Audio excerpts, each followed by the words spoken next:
नमस्कार दर्शक मित्रों, आपनी સાથે હું ભગવતી વિશાવડિયા अब तक બુલેટિનમાં આપનું હાર્દિક સ્વાગત કરું છું। વિસ્તૃત સમાચારો જોતા પહેલા જોઈએ આજની મુખ્ય હેડલાઇન્સ। અમદાવાદ એરપોર્ટ પરથી 4 આતંકવાદી ઝડપાતા ખળભળાટ। સૌરાષ્ટ્ર સહિત રાજ્યભરમાં ગુંજારતી ગરમી, હજુ 2 દિવસ હીટ વેવની આગાહી। રાજ્યના જ્યુડિશિયરી ઓફિસરોની સામૂહિક બઢતી અને બદલીના હુકમો। સમાચારો જોઈએ વિસ્તૃતમાં। गुजरात एटीएस ने मोटी सफलता मળી છે। અમદાવાદ એરપોર્ટ પરથી 4 સંદિગ્ધ આતંકવાદીઓ ઝડપાયા છે। શ્રીલંકાના વતની અને ઇસ્લામિક સ્ટેટના આતંકવાદીઓ પકડાયા હોવાની ઘટના સામે આવી છે। ગુજરાત એટીએસે 4 સંદિગ્ધોને ઝડપી પાડ્યા છે। આતંકી કનેક્શન સંદર્ભે 4ની ધરપકડ પણ કરવામાં આવી છે। એક તરફ અમદાવાદની 10 શાળાઓને બોમ્બથી ઉડાડી દેવાની ધમકીના મામલામાં મોટો ખુલાસો થયો છે, ત્યારે ક્રાઇમ બ્રાન્ચ આ કેસનો પર્દાફાશ કર્યો છે અને તેમાં પાકિસ્તાન કનેક્શન સામે આવ્યું છે। ક્રાઇમ બ્રાન્ચની તપાસમાં ખુલાસો થયો છે કે શાળાઓને બોમ્બથી ઉડાવી દેવાની ધમકી આપતો મેલ પાકિસ્તાનથી આવ્યો હતો। ક્રાઇમ બ્રાન્ચે તે આઈડી ટ્રેસ કર્યું છે જ્યાંથી મેલ આવ્યો હતો। જો કે આ માટે રશિયન ડોમેનનો ઉપયોગ કરવામાં આવ્યો હતો, જે બાદ અમદાવાદ એરપોર્ટને પણ બોમ્બથી ઉડાવી દેવાની ધમકી આપવામાં આવી હતી। આ સમગ્ર ઘટનાક્રમમાં પાકિસ્તાન કનેક્શન પણ સામે આવી ચૂક્યું છે। તે દરમિયાન 4 શંકાસ્પદ શખ્સો અમદાવાદ એરપોર્ટ પરથી મળી આવતા ખળભળાટ મચી જવા પામ્યો છે। ગુજરાત સહિતના ઉત્તર પશ્ચિમ ભારતના ભાગોમાં ભીષણ ગરમીમાં શેકાઈ ગયા છે। વિશેષ કરીને છેલ્લા 3 દિવસથી સતત તીવ્ર ગરમીનો પ્રકોપ સહન કરી રહેલા ગુજરાતમાં પ્રચંડ હીટવેવની અસરથી નાગરિકો ત્રાહિમામ પોકારી ગયા છે। રાજ્યમાં સૌથી વધુ ગરમી સુરેન્દ્રનગરમાં 45.3 ડિગ્રી અને ડીસામાં 45.1 ડિગ્રી નોંધાઈ હતી। હવામાન ખાતાએ આગામી 5 દિવસ સુધી હીટવેવની અસર રહેવાની આગાહી કરી છે। રેડ એલર્ટ વોર્નિંગ સાથે ખાસ કરીને અમદાવાદમાં તાપમાન 45 ડિગ્રીને પાર થઈ જાય તેવી શક્યતા છે। સૌથી નોંધનીય બાબત છે કે ઉત્તર પશ્ચિમથી ઉત્તર પવનોના કારણે ભીષણ ગરમીનું મોજું સમગ્ર ગુજરાતના ભાગોમાં ફરી વળ્યું હતું। તીવ્ર હીટવેવના અસરના કારણે અમદાવાદમાં સાંજે 7:30 વાગે પણ ગરમીનો પારો 42 ડિગ્રી રહ્યો હતો। હાઈકોર્ટ દ્વારા આશરે 1 વર્ષ પૂર્વે બઢતી અને બદલીના હુકમો કરેલા, જેની સામે અન્યાય થયો હોવાથી જ્યુડિશિયર ઓફિસરે સુપ્રીમ કોર્ટમાં કરેલી રીટ પિટિશન નીકળી જતા પ્રમોશન અને બઢતીથી વંચિત રહેલા 10 સહિત રાજ્યના 39 ન્યાયાધીશોની બઢતી અને બદલીના હુકમો હાઈકોર્ટના ચીફ જસ્ટિસના આદેશથી રજિસ્ટ્રાર દ્વારા મોડી સાંજે હુકમ કરવામાં આવ્યા છે, જેમાં રાજકોટ શહેર અને જિલ્લામાં 5ની બદલી કરી અને 3ની નિમણૂક કરવામાં આવી છે। વધુ વિગત મુજબ હાઈકોર્ટ દ્વારા વર્ષ 2023માં જ્યુડિશિયરી ઓફિસની બદલી અને બઢતીના હુકમો કર્યા હતા, જે હુકમથી નારાજ થઈ ન્યાયાધીશે સુપ્રીમ કોર્ટમાં રીટ પિટિશન કરી હતી। જે પિટિશનની સુનાવણી પૂર્ણ થયા બાદ 5 દિવસ પૂર્વે નીકળી જતા આખી બઢતી અને બદલીથી વંચિત 10 ન્યાયાધીશો માટે માર્ગ મોકળો થયો હતો। હવામાન વિભાગ દ્વારા આગામી 23 તારીખ સુધી રાજકોટ સહિત સૌરાષ્ટ્ર કચ્છનું તાપમાન 45 ડિગ્રી રહે તેવી આગાહી કરવામાં આવી છે। આ વાતને ધ્યાને લઈ રાજકોટ મહાનગરપાલિકા દ્વારા સનસ્ટ્રોકને લઈ માર્ગદર્શિકા જાહેર કરી છે। બપોરના સમયે લોકોએ ઘરની બહાર ન નીકળવા તાકીદ કરવામાં આવી છે। એટલું જ નહીં, લોકોને વધુને વધુ પ્રવાહી લેવા માટે પણ જણાવવામાં આવ્યું છે। એટલું જ નહીં, રાજકોટ મહાનગરપાલિકા હેઠળ આવતા પ્રાથમિક આરોગ્ય કેન્દ્રમાં પણ લોકોને સનસ્ટ્રોકથી બચવા માટેની પૂરતી વ્યવસ્થા ઊભી કરી દેવામાં આવી છે। જે રાજકોટ મહાનગરપાલિકા સહિતના તમામ વિસ્તારો છે ત્યાં તાપમાન છે હાલ જે સૌરાષ્ટ્ર અને કચ્છના તમામ વિસ્તારોમાં છે એલર્ટ છે ડિક્લેર કરવામાં આવ્યું છે। તાપમાન છે જે આગામી 5 દિવસમાં 19 તારીખથી 23 તારીખ સુધી છે એ તાપમાનનો પારો મહત્તમ છે 45 ડિગ્રી સુધી છે જઈ શકે છે એવી સંભાવના પણ છે। ઇન્ડિયન મેટ્રોલોજીકલ ડિપાર્ટમેન્ટે નોંધાઈ છે અને એમ લોકોએ પણ ડિક્લેર કરી છે। તો એ અનુસંધાને આપણે જણાવવા માંગીએ છીએ કે આગામી 5 દિવસ રાજકોટ શહેર ઉપરાંત સમગ્ર સૌરાષ્ટ્રમાં તાપમાન છે વધવાની શક્યતા રહેલી છે। એ બાબતે ખાસ કરીને લોકોને હીટ સ્ટ્રોકથી બચવા માટે શું કરવું જોઈએ અને એના લક્ષણો શું છે એ આઈડેન્ટિફાય કરવા ખૂબ જ જરૂર છે। તો હીટ સ્ટ્રોક એટલે કે હીટ રિલેટેડ ઇલનેસમાં શું લક્ષણો તમને જણાઈ શકે છે? તો આપણે સૌ કહી શકીએ કે અતિશય પરસેવોવાળો માથાનો દુખાવો થવો, આ ઉપરાંત અંધારા આવવા, બેચેની અનુભવી, શ્વાસ લેવામાં તકલીફ પડી, સ્નાયુનો કળતર થવા, આ ઉપરાંત શરીરનું તાપમાન છે એ નોર્મલ ટેમ્પરેચર કરતાં વધી જવું અને તાવ જેવું ફીલ થવું, ઉપરાંત ઘણી વખત છે મૂર્છિત થવું, પડી જવું વગેરે લક્ષણો પણ જણાય છે। ઘણી વખત છે તાવને મીન્સ ટેમ્પરેચરના વધઘટને કારણે ઝાડા ઉલટી અને ઉબકા છે એ પણ શરૂ થઈ જતા હોય છે। તો આ તમામ લક્ષણો હીટ રિલેટેડ ઇલનેસના છે કહી શકાય। આવા કોઈ પણ લક્ષણો જણાય તો નજીકના આરોગ્ય કેન્દ્ર કે હોસ્પિટલનો સંપર્ક કરવો ખૂબ જ હિતાવહ છે, જેથી આપણે હીટ સ્ટ્રોક છે એની શક્યતાઓ છે એ નકારી શકીએ અને આના હીટ સ્ટ્રોકને આગળ વધતો અટકાવી શકીએ। ઉપરાંત ખાસ કરીને અત્યારે હીટવેવ અન્વયે રાજકોટ મહાનગરપાલિકા દ્વારા 5 દિવસ માટે માર્ગદર્શિકા પણ પબ્લિશ કરવામાં આવી છે। તો આ માર્ગદર્શિકા અન્વયે આપણે લોકોને ખાસ કરીને અપીલ કરવામાં આવી છે કે બપોરના સમયમાં બપોરે 12 થી 3 જે પીક અવર્સ કહેવાય એ સમય દરમિયાન બહાર નીકળવાનું છે એ ટાળવું જોઈએ। આ ઉપરાંત ખાસ કરીને કન્સ્ટ્રક્શન સાઇટ ઉપર કામ કરતા મજૂરો ઉપરાંત ઘણા બધા જે વર્કરો છે કે બપોરના સમયે બહાર કામ કરતા હોય છે તો એમને ખુલ્લા તડકામાં છે કામ કરવાનું ટાળવું જોઈએ, બની શકે તો છાયામાં આરામ કરવો જોઈએ. ત્યારબાદ સાંજના સમયે અને સવારના સમયે કામ કરી શકાય અથવા લેબર કામ કરી શકાય તો એ ખાસ છે હિતાવહ છે. આ ઉપરાંત કન્સ્ટ્રક્શન સાઇટ કે લેબર કામ સાથે જોડાયેલા મજૂરોએ મહત્તમ છે પાણી અને અન્ય ઠંડા પીણા છે એનું સેવન છે કરવું જોઈએ. દાખલા તરીકે છાશ છે, ગોળું છે, ઓસામણ છે, નાળિયેર પાણી છે વગેરેનું સેવન કરવું ખૂબ જ હિતાવહ છે. આ ઉપરાંત ઋતુગત ફળોના જ્યુસ પણ છે એ લેવા જોઈએ. બની શકે તો ખાસ કરીને વાત કરીએ તો જે સગર્ભા બહેનો છે, બાળકો છે, ધાત્રી બહેનો છે એમને ખાસ છે એ તકેદારી રાખવી જોઈએ. વયોવૃદ્ધ જે લોકો સિનિયર સિટીઝન છે એમને પણ બપોરના સમયે બહાર જવાનું ટાળવું જોઈએ. અત્યારે વેકેશનનો માહોલ આવી રહ્યો છે અને રાહુલ ચાલુ છે તો બપોરના સમયે બાળકોએ ખાસ કરીને આઉટડોર ગેમ્સ જે લોકો શ્રમવાળી ગેમ્સ અથવા આઉટડોર ગેમ્સ રમી રહ્યા છે તો એ પણ બની શકે તો તડકાના સમયમાં ઘરે છે એ રહેવું હિતાવહ છે. આ ઉપરાંત ઓફિસ અવર્સમાં જે લોકો ઓફિસમાં કામ કરતા હોય, એસી ટેમ્પરેચરમાં કામ કરતા હોય એમણે પણ બપોરના સમયે તાત્કાલિક રૂમ ટેમ્પરેચર પર પોતાના શરીર આવે ત્યારબાદ જ બહાર નીકળવાનો આગ્રહ રાખવો જોઈએ. નહીંતર આવા સંજોગોમાં ઘણી વખત છે એ બેભાન થવું ને હીટ સ્ટ્રોક લાગવાની શક્યતાઓ વધતી હોય છે. ખાસ કરીને હીટ સ્ટ્રોક અટકાવવા માટે પાણી છે એ રામબાણ ઇલાજ છે.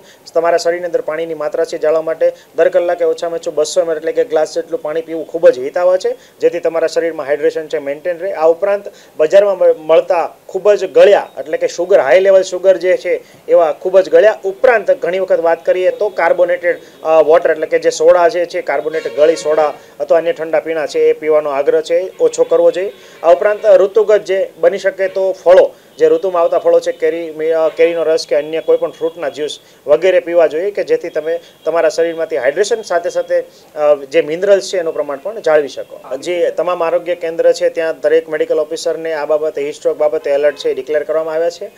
ખાસ કરીને વાત કરીએ તો હીટ સ્ટ્રોક રિલેટેડ કોઈ પણ કેસ આવે તો ઇમરજન્સી સ્વરૂપે હેન્ડલ થાય. ઉપરાંત એ રિપોર્ટ પણ થાય. સાથે સાથે ORSની માત્રા છે એ સુનિશ્ચિત કરવામાં આવી છે અને એપિડેમિક અને ઇમરજન્સી ડ્રગની માત્રા પણ સુનિશ્ચિત કરવામાં આવી છે.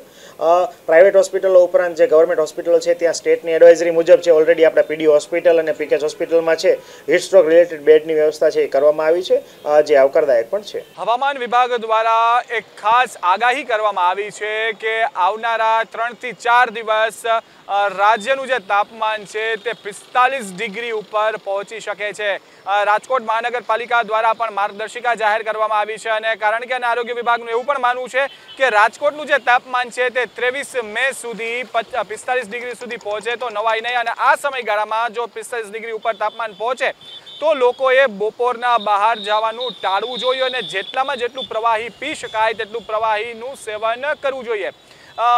કહી શકાય કે તકેદારીના ભાગરૂપે દરેક આરોગ્ય કેન્દ્ર ઉપર ORSની પણ સુવિધા ઊભી કરવામાં આવી છે. ICU બેડ સહિતની વ્યવસ્થા પણ રાજકોટ સિવિલ હોસ્પિટલ દ્વારા શરૂ કરવામાં આવી છે જેથી હીટ સ્ટ્રોક સનસ્ટ્રોકના કોઈ કેસ આવે તો ઝડપથી તેઓને સારવાર આપી શકાય. આ તમામ મુદ્દાઓને ધ્યાને લઈ હાલ આરોગ્ય વિભાગ સજ્જ થયું છે. કેમેરામેન દર્શન વાડોલિયા સાથે મારુત ત્રિવેદી, અબ તક ચેનલ, રાજકોટ. રાજકોટમાં ભવિષ્યમાં પાણીનો પ્રશ્ન ન ઉદ્ભવે તે માટે બોર રિચાર્જની કામગીરી હાથ ધરવામાં આવી રહી છે જેના માટે વિવિધ સેવાકીય સંસ્થાઓ સાથે જોડાઈને બોર રિચાર્જનું કામ હાથ ધરવામાં આવી રહ્યું છે. એટલું જ નહીં, ચેક ડેમ બનાવવા માટે પણ રાજકોટ મહાનગરપાલિકા દ્વારા કામગીરી શરૂ કરી દેવામાં આવી છે. જળસંચયની ગંભીરતાને ધ્યાને લઈ રાજકોટ મહાનગરપાલિકા દ્વારા 124 જેટલા બોર રિચાર્જ કરી દેવામાં આવ્યા છે. વધુમાં તેઓએ પીવાના પાણીને લઈને જણાવ્યું હતું કે હાલ મહાનગરપાલિકા પાસે પીવાના પાણીનો પૂરતો જથ્થો છે અને ચોમાસા સુધી કોઈ તકલીફ નહીં પડે. જળ સંચય ખૂબ અગત્યની બાબત છે અને આવનારા ભવિષ્યમાં પણ પાણી એ આપણા માટેનો સૌથી અગત્યનો પ્રશ્ન રહે છે. એટલે આપણા જે મુખ્ય સોર્સિસ આજી, ન્યારી, ભાદર અને સૌની યોજનાનું પાણી છે પણ એ ઉપરાંત ટ્યુબવેલ આધારિત પણ ઘણું બધું પીવાના પાણી વગેરેનો ઉપયોગ થતો હોય છે. ત્યારે આપણે મહત્તમ સંખ્યામાં જળસંચયના કામો કરવા જરૂરી છે જે ધ્યાને લેતા મહાનગરપાલિકા તરફથી અલગ અલગ જે સામાજિક સંસ્થાઓ છે કે જે આ ક્ષેત્રમાં સંકળાયેલી છે એમની સાથે સંકલન કરી અને જળસંચયના કામો શરૂઆત કરવામાં આવેલી છે. અલગ અલગ લોકેશન પર સામાજિક સંસ્થાઓને સાથે રાખી ચેકડેમ નિર્માણની કામગીરી હાલમાં ચાલી રહી છે. એટલે કે લગભગ 5 થી 6 જેટલા અલગ અલગ જગ્યાએ શહેરી વિસ્તારમાં ચેકડેમ બનાવવામાં આવનાર છે. એ ઉપરાંત જે ટ્યુબવેલ વગેરે છે, ખાસ કરીને જે ડિફંક્ટ થઈ ગયેલા ટ્યુબવેલ છે એ તમામ ટ્યુબવેલનું પણ આ વખતે રિચાર્જિંગ પીટના મારફતથી આપણે રિચાર્જ કરવાનું આયોજન કરેલું છે. અત્યાર સુધીમાં મહાનગરપાલિકા દ્વારા પણ 124 જેટલા આવા રિચાર્જિંગના કામો ટ્યુબવેલના કરવામાં આવેલા છે અને આવનારા ચોમાસા પહેલાં ખૂબ મોટી પ્રમાણમાં આ કામો આપણે કરવા માંગીએ છીએ. મહાનગરપાલિકા દ્વારા સમગ્ર રાજકોટના જે ભૂસ્તરની જે સ્થિતિ છે, એમાં ભૂગર્ભ જળની જે સ્થિતિ છે એનો આખો ડિટેલ સર્વે રિપોર્ટ તૈયાર કરવામાં આવેલો છે. કઈ જગ્યાએ આપણું એક્વિફેર કયા લેવલ સુધી આવેલું છે અને એની સ્થિતિ નીચે કઈ રીતની છે, એટલે કે ત્યાં જળસ્તર કયા પ્રમાણમાં છે, કેટલા ઊંડાઈ ઉપર પાણીના સોર્સિસ અવેલેબલ છે, એ આખો ડિટેલ્ડ સાયન્ટિફિક અભ્યાસ કરવામાં આવેલો છે અને એ અભ્યાસના આધારે અલગ અલગ સંસ્થાઓ રાખી અને એ પ્રમાણેની કામગીરી જળ સંચયની કામ કરવામાં આવી રહેલી છે. આ બાબતે બજેટની પણ અલગથી જોગવાઈઓ મહાનગરપાલિકા દ્વારા કરવામાં આવેલી છે. જે આચારસંહિતા પૂર્ણ થઈ હતી એ બજેટની જોગવાઈઓ પ્રમાણે પણ આપણે મહત્તમ કામ કરવાનું ધારેલું. આપણે અલગ અલગ વોર્ડ વાઇઝ આખો અભ્યાસ એક્વિફર મેપિંગનો કરવામાં આવેલો છે. ખૂબ યુનિક કામગીરી રાજકોટ મહાનગરપાલિકા દ્વારા કરવામાં આવેલી છે.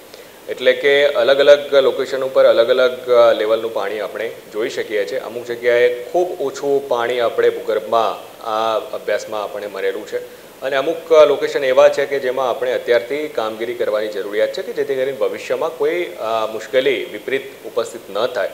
અને આ જે સંસ્થાઓ છે, સંસ્થાઓને પણ સાથે રાખી એ આખા એક્વિફર મેપિંગનો જે સર્વે કરેલો છે એ સર્વેની પણ વિગતો સંસ્થાઓ સાથે પણ શેર કરવામાં આવેલી છે. એમની પણ ટ્રેનિંગ કરવામાં આવેલી છે જેથી કરીને માત્ર જળ સંચય જ નહીં પણ જળ સંચય ઉચિત જગ્યાએ ઉચિત ઊંડાઈ સાથેનું થાય, જેથી કરીને આપણને મેક્સિમમ એના જે પણ બેનિફિટ છે એ મળવાપાત્ર આપણને થઈ શકે.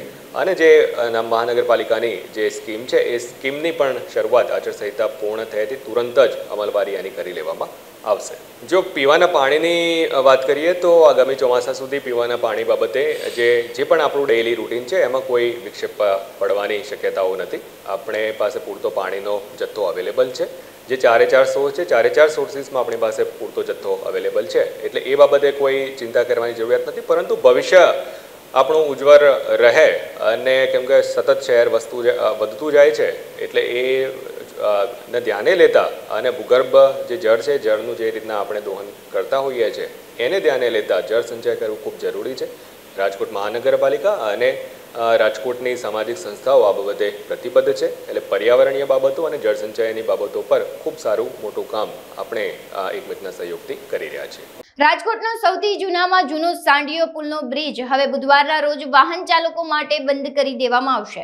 જે અંગે પોલીસ કમિશનર દ્વારા જાહેરનામું પ્રસિદ્ધ કરી દેવામાં આવ્યું છે અને બુધવારથી જ સાંડિયા પુલનું ડાયવર્ઝન પૂર્ણ રૂપથી શરૂ થઈ જશે. આ અંગે રાજકોટ મ્યુનિસિપલ કોર્પોરેશનના કમિશનર આનંદ પટેલે જણાવ્યું હતું કે રાજકોટનો વિકાસ દિન પ્રતિદિન વધી રહ્યો છે અને વધતા ટ્રાફિકને ધ્યાને લઈ સાંડિયા પુલની ડિઝાઇન પણ તે મુજબની જ બનાવવામાં આવી છે. ત્યારે અવારનવાર 2 વર્ષની અંદર આ પુલનું સંપૂર્ણ કામ પૂર્ણ થાય તે દિશામાં કામગીરી હાથ ધરવામાં આવશે. સાંડિયા પુલની જે નવીનીકરણની કામગીરી છે એ નવો બનાવવાની કામગીરી ઓલરેડી આપણે અગાઉ ચાલુ કરી દેવામાં આવેલી છે અને એ સંદર્ભે જ આપણે એનું જે ડાયવર્ઝન બનાવવાનું થતું હતું એ ડાયવર્ઝન બનાવી અને એ કાર્યવાહી પૂર્ણ કર્યા બાદ પોલીસ કમિશનર શ્રી દ્વારા એનું ડાયવર્ઝન માટેનું જાહેરનામું પણ પ્રસિદ્ધ કરી દેવામાં આવેલું છે. એટલે 22 તારીખે આ ડાયવર્ઝનની શરૂઆત થઈ જશે. એ સાથે જ જે બ્રિજના ડેવલપમેન્ટ માટેની જે કામગીરી છે એ કામગીરી પણ આપણે ઝડપથી એને ચાલુ કરી દેવા માંગીએ છીએ. અને આ જે ઓવરઓલ કામગીરી છે એ લગભગ 74 કરોડની આસપાસના ખર્ચે આખું સમગ્ર નવીનીકરણ કરવા માટે આપણે જઈ રહ્યા છીએ. આપણે અત્યારે મેં વાત કરી એમ 22 તારીખે એનું ડાયવર્ઝન ચાલુ થઈ જાય એટલે તરત જ એની કામગીરી આપણે પૂર્ણ કરી લઈશું અને આગામી 2 વર્ષની દરમિયાન આ આખી કામગીરી આપણે પૂર્ણ કરીએ એ રીતનું આપણું આયોજન છે. બ્રિજ છે જૂનો પણ હતો એટલે સુરક્ષાના દ્રષ્ટિકોણથી પણ અને જે બ્રિજની ડિઝાઇન છે એ જે તે વખતે બનાવવામાં આવેલી હતી એટલે હાલની જે વધતું શહેર છે, વધતો જે ટ્રાફિક છે એ બધાને સર્વે બાદ અને પૂરતી સરળતા એમાં આવનારા સમયમાં ટ્રાફિકમાં થઈ શકે એ તમામ પાસાઓ ધ્યાને લઈ અને એની ડિઝાઇન વગેરે પ્રિપેર કરવામાં આવેલ છે. ઓલમોસ્ટ લગભગ 600 મીટર જેટલી એની લંબાઈ રહેશે અને લગભગ 16.5 મીટરની આસપાસની એની પહોળાઈ રહેશે. એ રીતની આ બ્રિજની કામગીરી આપણે ઓલરેડી 3 માસ પૂર્વેથી એની શરૂઆત કરેલી છે. ડાયવર્ઝનની કામગીરી પૂર્ણ થઈ ગયેલી છે એટલે હવે બ્રિજ તોડી અને એને નવો બનાવવાની કામગીરી આપણે ટૂંક સમયમાં શરૂઆત કરીશું. વિજ્ઞાન અને ટેકનોલોજીના યુગમાં આજે પણ લોકો અંધશ્રદ્ધામાં જીવી રહ્યા છે અને બાળકોને સારવાર કરવાને બદલે ભુવા પાસે લઈ જઈ ડામ અપાવવામાં માની રહ્યા છે. સુરેન્દ્રનગરના જોરામનગર વિસ્તારમાં ઝૂંપડપટ્ટીમાં રહેતો ખેતમજૂરી કરતો પરિવાર બીમાર બાળકીને ભુવા પાસે લઈ જઈ શરીરે ડામ અપાવ્યા હતા. બાળકીની તબિયત વધારે બગડતા રાજકોટ જનાના હોસ્પિટલ ખાતે ખસેડવામાં આવી હતી, જ્યાં ટૂંકી સારવાર બાદ બાળકીનું મોત થયું હતું. બનાવના સંદર્ભે રાજકોટ શહેરની જનાના હોસ્પિટલ ખાતે વિજ્ઞાન જાથા દ્વારા મુલાકાત લઈ ડામ આપનાર પરિવારજનોનો વિરુદ્ધ પણ કડકમાં કડક કાર્યવાહી કરવાની માંગ કરી હતી. આ સમગ્ર ઘટનાને અંગે વિજ્ઞાન જાથા દ્વારા વખોડવામાં આવી છે. રાજકોટ સિવિલ હોસ્પિટલ અંતર્ગત જે જનાના હોસ્પિટલ છે, આમાં 18મી તારીખે એક સુરેન્દ્રનગરથી એક 3.5 મહિનાનું માસનું બાળક ત્યાં આવ્યું અને ત્યારે જ્યારે કોઈ પણ દર્દી દાખલ થાય ત્યારે ડૉક્ટર એક્ઝામિનેશન કરે, ડૉક્ટર આનું તપાસ કરે, એટલે ડૉક્ટર તપાસ કર્યું તો જે પ્રેઝન્ટિંગ કમ્પ્લેન આપણું કહીએ ભાષા ઇંગ્લિશ ભાષામાં પ્રેઝન્ટિંગ કમ્પ્લેન આમાં એવી રીતે હતું કે જે બાળક આમાં તાવ, પછી શરદી, ઉધરસ અને ડિહાઇડ્રેશન જેવી પરિસ્થિતિ હતું, એટલે પાણીની માત્રા શરીરમાં ઓછી થઈ ગઈ હતું. ત્યારે 18મી તારીખે જે છે આ બધું જે ડૉક્ટર છે, ટ્રીટિંગ ડૉક્ટર આ સારવાર ચાલુ કર્યું. આપના સિવિલ હોસ્પિટલમાં ખાસ કરીને જે પેડિયાટ્રિક વિભાગ છે આમાં સારવારનું પ્રોટોકોલ એવી રીતે રાખેલી છે કે આ જેવી રીતે એમ્સ દિલ્હીમાં, all India institute of medical science દિલ્હીમાં જેવી રીતે સારવાર થાય છે આ પ્રોટોકોલ અહીંયા ફોલો થાય છે. એટલે આ પ્રોટોકોલ મુજબ અહીંયા સારવાર ચાલુ કરાયું. આ સારવારમાં જે હોય ડિહાઇડ્રેશન માટે આપણા બાટલા, સામાન્ય ભાષામાં કહીએ બાટલા ચાલુ કરાયું, પછી હાયર એન્ટીબાયોટિક બધું ચાલુ કરાયું. પણ દુર્ભાગ્યવશ in spite of all this treatment આ બધું સારવાર આપવા છતાં પણ ગઈકાલે 3:30માં આનું દુઃખદ મોત થઈ ગયું. જો જે આ તો જ્યારે કોઈ પણ દર્દી આવે ત્યારે ડૉક્ટરનું સારવાર પહેલાં આનું બધું ચીફ કમ્પ્લેન સાથે આનું એક્ઝામિનેશન કરવાનું હોય અને એક્ઝામિનેશનમાં એવી રીતે ટ્રીટિંગ ડૉક્ટર જોયું કે પેટનું જે આપણું પેટનું નીચલો ભાગ છે આમાં 2-3 ડામનું લક્ષણો હતું, ડામ જોવા મળ્યું. પણ જે આનું કારણ છે કોઝ ઓફ ડેથ, આનું એક MLC કેસ થઈ ગયું, એટલે એક્ઝેક્ટ કોઝ ઓફ મૃત્યુનું કારણ જે છે આ તો PM થાય પછી ખબર પડશે. પણ જે પ્રાઇમરી એક કોઝ ઓફ જે ડેથ છે આ માટે મારે પેડિયાટ્રિક્સ HOD સાથે વાત થઈ, એટલે જે ટ્રીટિંગ ડૉક્ટર છે આ એવી રીતે કીધું છે આ જે એક સેપ્ટિસિમિયા, એટલે સેપ્ટિસિમિયાનું મતલબ આપણું સામાન્ય ભાષામાં કહીએ કે શરીરમાં આખા શરીરમાં ઇન્ફેક્શન ફેલાઈ ગયું હતું અને સાથે નિમોનિયા, એટલે septicemia with pneumonia cause of death અત્યારે પ્રાઇમરી કીધું છે. નિમોનિયાનું મતલબ એવું થયું કે જે લંગ્સ છે આમાં લંગ્સ નીચેનું લંગ્સ સુધી આખા લંગ્સમાં ઇન્ફેક્શન ફેલાઈ ગયું હતું. એટલે ઇન્ફેક્શન લંગ્સ અને આખા શરીરમાં જે ફેલાયું આનું કારણ પ્રાઇમરી કોઝ ઓફ ડેથ આવ્યું છે. પણ જે એક્ઝેક્ટ કોઝ ઓફ ડેથ છે આ તો PM થવા પછી ખબર પડશે. રાજકોટ મ્યુનિસિપલ કોર્પોરેશનના સોલિડ વેસ્ટ મેનેજમેન્ટ શાખા દ્વારા સેન્ટ્રલ ફોર ડેવલપમેન્ટ મારફત વોર્ડ નંબર 13, 14 અને 17માં ટીપર વાહનના ડ્રાઈવરો તથા હેલ્પર અને મળવાપત્ર જે પગાર છે તે ચૂકવવામાં આવતો નથી. એટલું જ નહીં, નિર્ધારિત કરેલા 10,000 રૂપિયા પગારમાંથી 7,000 જ ચૂકવવામાં આવે છે, જેને લઈને રાજકોટ શહેર જિલ્લા કોંગ્રેસ અનુસૂચિત જાતિ વિભાગ દ્વારા મ્યુનિસિપલ કમિશનર આનંદ પટેલને આવેદનપત્ર પાઠવવામાં આવ્યું હતું. એટલું જ નહીં, મહામંત્રી મહેશભાઈ રાજપૂતે પણ કમિશનરને જણાવ્યું હતું કે અનેક વખત રજૂઆત કરી હોવા છતાં આ અંગે કોઈ યોગ્ય નિર્ણય લેવામાં આવ્યો નથી, ત્યારે મ્યુનિસિપલ કમિશનર દ્વારા આશ્વાસન આપવામાં આવ્યું હતું. પંચમહાલ જિલ્લામાં નીટની પરીક્ષામાં ચોરી કરવાના કૌભાંડના મામલે વધુ એક વ્યક્તિને પોલીસે ઝડપી પાડ્યો છે. આ અંગે અગાઉ પંચમહાલ પોલીસ દ્વારા 3 વ્યક્તિઓની અટકાયત કરવામાં આવી હતી. આ ત્રણેય આરોપીને ગોધરા કોર્ટ દ્વારા 10 દિવસના રિમાન્ડ મંજૂર કરવામાં આવ્યા હતા. આરોપીની પૂછપરછ દરમિયાન ચોથી વ્યક્તિ પણ આ કૌભાંડમાં જોડાયા હોવાનું સામે આવ્યું હતું. આરોપી વિભોર આનંદને ગોધરા પોલીસ દ્વારા ઝડપી પાડવામાં આવ્યો છે, તેમજ પોલીસે આ ગુનાની પૂછપરછ હાથ ધરી છે. પંચમહાલમાં નીટની પરીક્ષામાં વિદ્યાર્થીઓને ચોરી કરાવવાનું કૌભાંડ સામે આવ્યું હતું, જે અંગે પંચમહાલ પોલીસે 3 વ્યક્તિઓની અટકાયત કરી હતી. કોર્ટમાં તેમને રજૂ કરવામાં આવ્યા હતા. કોર્ટ દ્વારા તેમને 10 દિવસના રિમાન્ડ આપવામાં આવ્યા છે. પંચમહાલ પોલીસની તપાસ અને પૂછપરછ દરમિયાન વધુ એક ચોથી વ્યક્તિનું નામ ખુલવા પામ્યું છે. વિભોર આનંદ નામની વ્યક્તિને વડોદરાથી પંચમહાલ પોલીસે ઝડપી પાડી છે. મૂળ બિહારનો રહેવાસી અને વડોદરામાં સ્થાયી થઈ કન્સલ્ટિંગનું કામ કરનાર વિભોર આનંદ નામની વ્યક્તિને પંચમહાલ પોલીસે ઝડપી પાડી તેની વધુ સઘન પૂછપરછ કરવામાં આવી રહી છે. શબ્બીર અલી ઠા, અબ તક ન્યૂઝ, ગોધરા, પંચમહાલ. આજનું યુવાધન ડ્રગ્સના રવાડે ચડ્યું છે ત્યારે સુરત જિલ્લામાં પોલીસ કમિશનર અનુપમસિંહ ગેહલોતની આગેવાનીમાં રાંદેર પીઆઈ અતુલ સોનારા દ્વારા અનોખો ડ્રગ્સ જાગૃતિ અભિયાન કાર્યક્રમ યોજાયો હતો, જેમાં say no drugs in Surat city મુહિમ અંતર્ગત આ અભિયાનની કામગીરી કરવામાં આવી હતી. રિહેબિલિટેશન સેન્ટરના અધિકારીઓની મદદ પણ લેવામાં આવી હતી. આ અભિયાનમાં ડ્રગ્સ કેસમાં પકડાયેલા આરોપીઓ દ્વારા જ ડ્રગ્સ જાગૃતિ આપવામાં આવી હતી. આરોપીએ હાથમાં બેનરો, પોસ્ટર પકડી નશો નહીં કરવાના શપથ પણ લીધા હતા. ડ્રગ્સ પેડલરો અને આરોપી જાતે જ જાગૃતિ ફેલાવી હતી. ત્યારે ડ્રગ્સ કેસમાં પકડાયેલા મહિલાઓ તેમજ ડ્રગ્સની ચંગુલમાં ફસાયેલા યુવાનો પણ શપથમાં સામેલ કરવામાં આવ્યા હતા. માનનીય સીપી સાહેબ દ્વારા no drugs in Surat city નું એક અભિયાન શરૂ કરવામાં આવ્યું છે. આ અભિયાનના ભાગ અંતર્ગત રાંદેર પોલીસ દ્વારા આજે તમામ જેટલા બી રાંદેર પોલીસ સ્ટેશનની અંદર ડ્રગ્સ પેડલરો છે કે ડ્રગ્સ એડિક્ટેડ છે એવા તમામ વ્યક્તિઓને ઇસ્લામીય જીમખાનામાં ભેગા કરવામાં આવ્યા હતા અને એક શપથ ગ્રહણ કરાવડાવ્યા અહીંથી પોલીસ દ્વારા, રાંદેર પોલીસ દ્વારા, કે મેં ના ડ્રગ્સ લૂંગા ના ડ્રગ્સ લેને દૂંગા, અને પોતાના પરિવારને કેન્દ્ર બિંદુ ઉપર રાખી અને આ એક અભિયાન શરૂ કરવામાં આવ્યું છે રાંદેર પોલીસ સ્ટેશન તરફથી. જામજોધપુર તાલુકાના વીરપર ગામે ગઢવી સમાજના માતાજીના મંદિરે જાતર પ્રસંગમાં બે પક્ષો સશસ્ત્ર ધીંગાણું ખેલાયું હતું, જેમાં જૂની અદાવતનો ખાર રાખી એક યુવાનની કરપીણ હત્યા નિપજાવતા સનસનાટી મચી ગઈ હતી. જ્યારે સામસામા હુમલામાં સામા પક્ષે પણ અન્ય વ્યક્તિઓને ઈજા પહોંચી હતી. આ મામલે જાણ થતાં સ્થાનિક પોલીસ કાફલો તાત્કાલિક બનાવના સ્થળે દોડી ગયો હતો. ઈજાગ્રસ્તોને સારવાર અર્થે જામનગરની જીજી હોસ્પિટલ ખાતે ખસેડવામાં આવ્યા હતા. જ્યારે હત્યા મામલે બંને પક્ષે સામસામી ફરિયાદ નોંધાવતા પોલીસે ગુનો નોંધી તપાસના ચક્રો ગતિમાન કર્યા છે. જામનગર જિલ્લાના શેઠ વડાળા પોલીસ સ્ટેશન વિસ્તારમાં આવેલ વીરપુર ગામે ગઈકાલ રોજ ગઢવી ચારણ સમાજ બંને સામસામે સગા થતા હોય તેમના વચ્ચે ધીંગાણું થયેલ, જે અનુસંધાને 4 લોકોને ઈજા થયેલ ને 1 જણનું મૃત્યુ થયેલ છે.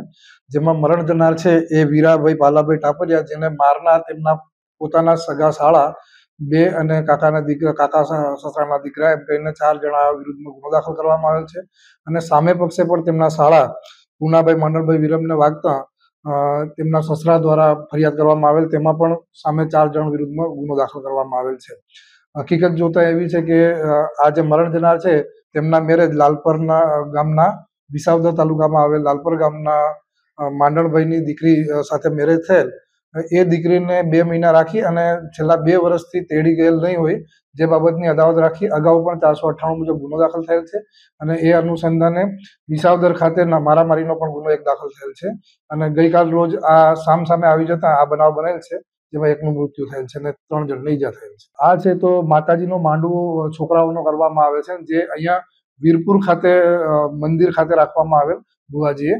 અને એ માંડવાની અંદર આશરે 250 થી 300 લોકો આવેલ, જેમાં ગઢવી ચારણ સમાજના અલગ અલગ જિલ્લાના માણસો આવેલ હતા. સુરતના ચોક બજાર વિસ્તારમાં ઓનલાઈન જુગારની ગેમમાં ₹3 લાખ હારી જતા લેણદારોને રૂપિયા ન આપવા પડે તે માટે રત્ન કલાકાર દ્વારા જ પોતાના અપહરણનું તરકટ રચવામાં આવ્યું હતું. રત્ન કલાકારના અપહરણ થયાની ફરિયાદ મળતા દોડતી થયેલી ચોક પોલીસે અલગ અલગ ટીમો બનાવી હ્યુમન સોર્સ તેમજ ટેકનિકલ સર્વેલન્સ સહિત મોબાઈલ નંબરના CDRના આધારે રત્ન કલાકારને પાંડેસરાના બુડિયા ગામ ખાતેથી ઝડપી પાડ્યો હતો. જે રત્ન કલાકારની તપાસમાં તેનો ભાંડો ફૂટી ગયો હતો અને પોતે જ અપહરણનું તરકટ રચ્યું હોવાની હકીકત જણાવી હતી. હાલ આરોપીની ધરપકડ કરી આગળની કાર્યવાહી ચોક બજાર પોલીસે હાથ ધરી છે. 18/5/2024ના આશરે 2 વાગ્યાના સુમારે અરજદાર શ્રી ભરતભાઈ રાઠોડ કે જેઓને એક અજાણ્યા નંબર ઉપરથી ફોન આવેલો કે તમારા દીકરાને જીવતો જોતો હોય તો આ નંબર ઉપરથી 4 લાખ રૂપિયા મોકલો, નકર તમારા દીકરાને મારી નાખશું. જે બાબતે અરજદારોને અમોએ રૂબરૂ 2:30 વાગ્યાના આસપાસ મળતા તેઓના નંબર ઉપરથી અમારી સામે જ ફોન કરેલો અને તેઓને પૈસાની ડિમાન્ડ કરેલી. જે બાબતે સુપિરિયર ઓફિસર તેમજ ક્રાઇમ બ્રાન્ચની ટીમની મદદથી લઈ અને સતત આ ફોન ઉપર આરોપી સાથે કન્ઝર્વેશન ચાલુ રાખી અને તેની સાથે સતત વાતચીત કરતા રહેલા અને તેઓને પૈસા આપીએ છીએ એ બાબતની સતત લાઇઝનિંગમાં રહેલા. અને થોડા સમયમાં જ જે મોબાઈલ નંબર આપેલા હતા એનો ટ્રેસિંગ થઈ જતા જેમાંથી જે મુખ્ય સૂત્રધાર હતો એ મૂળ અરજદારનો પોતાનો સુપુત્ર જ હતો, જેઓએ 10-15 દિવસ પહેલાં જ એક નવું સિમ કાર્ડ લીધેલું હતું કે જેના નંબર તેના પિતાશ્રીને આપેલા ન હોય. જે આરોપીની આગવી ઢબે પૂછપરછ કરતાં તેઓએ જણાવેલ કે હું જુગારમાં રૂપિયા હારી ગયો હતો એટલે મારે રૂપિયાની ખાસ જરૂર હતી એટલે મેં આવું તરકટ રચેલું હતું. જેથી કરીને ઉપરી અધિકારીઓના માર્ગદર્શન મુજબ પોલીસને ગેરમાર્ગે દોરવા બાબતની ગુનો રજીસ્ટર કરવામાં આવેલ છે અને હાલ આરોપીની અટક થઈ ગયેલ છે. જામનગર સહિત રાજ્યભરમાં હાલ કાળઝાળ ગરમી પડી રહી છે, જેને લઈને મનુષ્ય ઉપરાંત પશુ પક્ષીઓ પણ અકળાયા છે. આવી અંગઝાળતી ગરમીમાં સૌથી વધુ મજૂરોને અને ખેડૂતોને મુશ્કેલી થઈ રહી છે. ત્યારે જામનગરની ઐતિહાસિક અને વર્ષો જૂની ગણતરી ગ્રેન્ડ માર્કેટમાં હજારો મજૂરો અનાજના સપ્લાય કરવા ઉપરાંત ગાડીઓમાં ભરવા સહિતનું કામ કરે છે, જેમની હાલત હાલ કફોડી બની છે. છેલ્લા 25 વર્ષથી તડકામાં કાળી મજૂરી કરતા મજૂરોએ વેદના વણાવતા કહ્યું હતું કે હાલ ઉનાળો તોબા પોકારી રહ્યો છે. 40 ડિગ્રી નજીક તાપમાન જઈ રહ્યું છે, તેથી તે લોકોને કામમાં મુશ્કેલી બની રહી છે. તડકામાં પાણી પણ મર્યાદામાં પીવું પડે છે. આ ઉપરાંત જો વધુ પાણી પીએ તો કામ થઈ શકતું નથી અને બરફનું પાણી જે નુકસાનકારક સાબિત થાય છે. આ ઉપરાંત દિવસ દરમિયાન મોઢે ભીના કપડાં લગાડવા પડે તો અમુક સમયે ભીના કપડાં પહેરવા પણ પડે છે તેવી સ્થિતિનું નિર્માણ થઈ રહ્યું છે. મારું નામ છે જેઠવા દિનેશ મોહનભાઈ. હું 25 વર્ષથી મજૂરી કરું છું અને અત્યારે તાપમાન એટલું 40-42 ડિગ્રી તાપમાન છે ને અમારે જે કામ છે જે 12 ગામની ડિલિવરીઓ છે તો અમારે કામ જે દુકાનનું કરવું જ પડે ને ફરજિયાત કરવું પડે તો અમને રાત ફેરે અમારું મહેનતાણું મળે. એ ઉપરાંત અમારે આવી તડકામાં ગરમીમાં થોડી વાર અમારે આરામ કરી લેવો પડે. ભીના કપડાં જે એ મોઢા ઉપર ફેરવવા પડે. તે ઉપરાંત અમે ગમે છાયણામાં બેઠી જવું પડે, માથા ઉપર ભીના કપડાં રાખવા પડે. પાણી અમે જેટલું પીએ એટલું જ પી નથી શકતા ને જાજુ પાણી પીએ તો અમારથી કામ ના થઈ શકે. અમારે આમાં જાજુ ઠંડાનું જોર હાલે જ નહીં. જેમ બને અમારે બરફના પાણી ના પી શકીએ, જેમ બને માટલાના ને એના જ પાણી પી શકીએ. આજ વર્ષે બહુ વધારે તાપમાન છે ને બહુ વધારે ગરમી છે. સુરતમાં સોશિયલ મીડિયા પર મિત્રતા કર્યા બાદ એક રત્ન કલાકારે યુવતીને કોર્ટ મેરેજના ફોર્મ પર સહી નહીં કરે તો ગ્રીષ્માની જેમ જ મારી નાખવાની ધમકી આપી હતી. ત્યારબાદ બળજબરીપૂર્વક વકીલની ઓફિસે લઈ જઈ કોર્ટ મેરેજના ફોર્મ પર સહી કરાવી અને સોશિયલ મીડિયા પર ફોટા વાયરલ કર્યા હતા. યુવતી દ્વારા ચોકબજાર પોલીસ સ્ટેશનમાં ફરિયાદ નોંધાવવામાં આવતા પોલીસ દ્વારા રત્ન કલાકારની ધરપકડ કરવામાં આવી છે. ગઈકાલના રોજ એક યુવતી કે જે પોતાના પરિવાર સાથે ચોકબજાર પોલીસ સ્ટેશને અમારી રૂબરૂ મળેલા હતા. જે યુવતી પોતાની રડતા પોતાની આપવીતી કહેલી કે જે એક છોકરા મારફતે કે જેનું નામ જતીન ગજેરા છે, જેની સાથે સોશિયલ મીડિયા મારફતે તેની ઓળખાણ થઈ અને તેની સાથે સંબંધો હતા. જે બાબતે છોકરીને અવારનવાર મળતો અને પજવણી કરવા માટેની રજૂઆત કરેલી કે જેથી વન વે એક સાઈડના લવ તરફથી આ છોકરીને ખ્યાલ આવતા અવારનવાર છોકરીના ઘરે જતો અથવા તો સોસાયટીમાં જતો અને તેને ધમકી આપતો અને એવું જણાવતો કે જો તું મારી નહીં થા તો હું કોઈની થવા નહીં દઉં અને જે ગ્રીષ્માના હાલત થયા એવા હાલ તારા કરીશ. એ બાબતની ગંભીરતા લઈ સુપિરિયર અધિકારીના માર્ગદર્શન મુજબ તેના વિરુદ્ધમાં ગુનો રજીસ્ટર કરવામાં આવેલો છે. આરોપીને અટક કરવામાં આવેલ છે અને આરોપીની આગવી ઢબે પૂછપરછ કરતાં તેણે જણાવ્યું કે ઇન્સ્ટાગ્રામ મારફતે અમારે અવારનવાર મેસેજથી વાતચીત થતી હતી અને લવ મેરેજ બાબતે પણ વાતચીત થયેલી હતી. જે બાબતે હવે છોકરીને પોતાની સામેવાળા સાથે રિલેશન ન રાખવા હોવાથી છોકરો તેના પાછળ પડી ગયો હતો અને ખૂબ જ હેરાન પરેશાન કરતો હતો. જે બાબતની આરોપીની અટક થયેલ છે અને તપાસ ચાલુ છે. હાલ સમાચારોમાં બસ આટલું જ. વધુ સમાચારો જોવા માટે તમે જોતા રહો અબ તક. નમસ્કાર.